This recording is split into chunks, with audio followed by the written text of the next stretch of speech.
How's everybody doing? Today we are out driving this very, very nicely restored 1970 Dodge Challenger RTSE, that is Road and Trek and Special Edition. You could have both of them. They're pretty rare in that configuration. Only a little bit over 2,000 were made that were 383 RTSE cars, so pretty rare car in general. And prior to restoration, this car was very, very solid.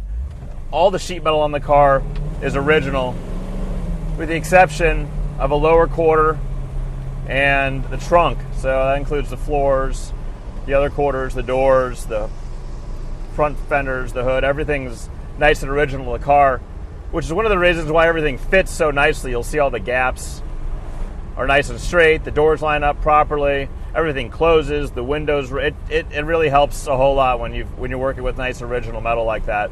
So the car was stripped down to a bare metal shell. Check out the pictures in the ad. You can see some of those there, and completely restored. So they really went all the way with this one. They didn't just get the cosmetics right, but mechanically the car has been fully rebuilt from front to rear. We do have the receipts for the engine, the transmission, the rear end. All of the suspension stuff has been redone.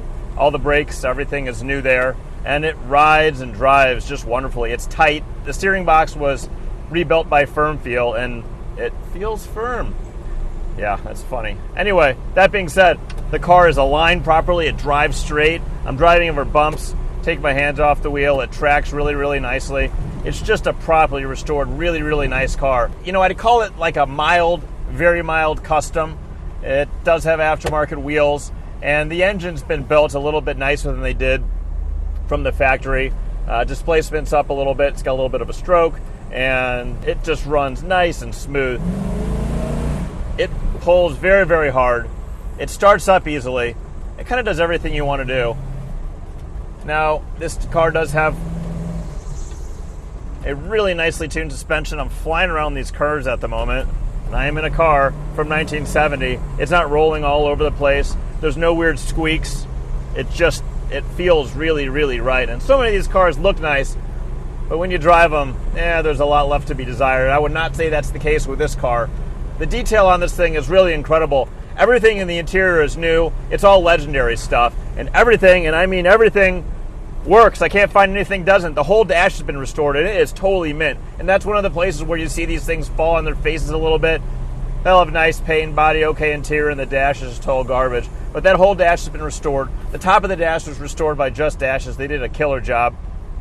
And the actual gauges were restored by Redline. And everything works. It's beautiful. It looks as new, really. And it's all in good shape. The clock works. Why can't they ever get those to work? They never do. But this one works properly. All the gauges are in good working order. The radio is actually a new radio that looks like the original radio. Turn it on here. Big River carries a huge selection of shoes in fine widths and sizes. It works great. It's loud. It's clear. It works properly. Door panels mint. The seats are mint. With the SE, you got the leather inserts in the middle. That is correct in this interior. And yes, it is a real RTSE car. It does come with a Galen Govier report, which you can reference all the original options. The car is finished in Go Green. That was a mid-70 color that came out. Originally, it was not that color. It was a darker green. The guy who restored it figured if he was putting this much money into it, he would have it in the color he wanted. So he did that, and it looks absolutely amazing. Very, very high quality paint. The body is straight. The paint's been wet sanded, buffed out properly. It looks excellent. The bumpers and all the stainless on the car, those are the original bumpers and the original stainless that came with the car. So good fitment there as well. All the trim around the car has been restored. Obviously the bumpers have been re-chromed. They're in excellent condition. Really, really nice and crisp details all the way throughout the car, all the way around it. The tail panel is a nicely restored original tail panel. The grille is absolutely gorgeous. That's been redone as well. Take a look underneath the car in those pictures, and you will see the undercarriage is absolutely immaculate. Again, brisk acceleration. So they have replicated those factory underspray markings, which I think looks pretty cool. Pop the hood and you'll see that the engine is absolutely gorgeous and detailed. The engine compartment is beautiful. Same paint quality on the inside of the engine as you will find on the outside of the car. Not a whole lot not to like about this car. It is just super, super nice. So if you're looking for something that will win some shows, and this thing will certainly win shows, and it's also fun to drive, this car's got a lot going on. It does have power steering and power brakes, making it very, very easy to drive. That's disc up front, drum in the rear. The front disc are done by Wright stuff. Very, very nice. And again, just really fast, smooth acceleration out of this car. Really drives like a dream. I don't know what else you could want. The steering wheel is sweet, fully restored, really nice. It was $800 to get done, so it cost a pretty penny, but it looks really, really nice. Dave over at woodwheels.com does these wheels. They're extremely nice. It does have the rim blow. Oh yeah, and the correct sounding horn as well. It's not some junky parts store horn. Again, the interior, all restored. Everything works. Very, very nice. Legendary throughout.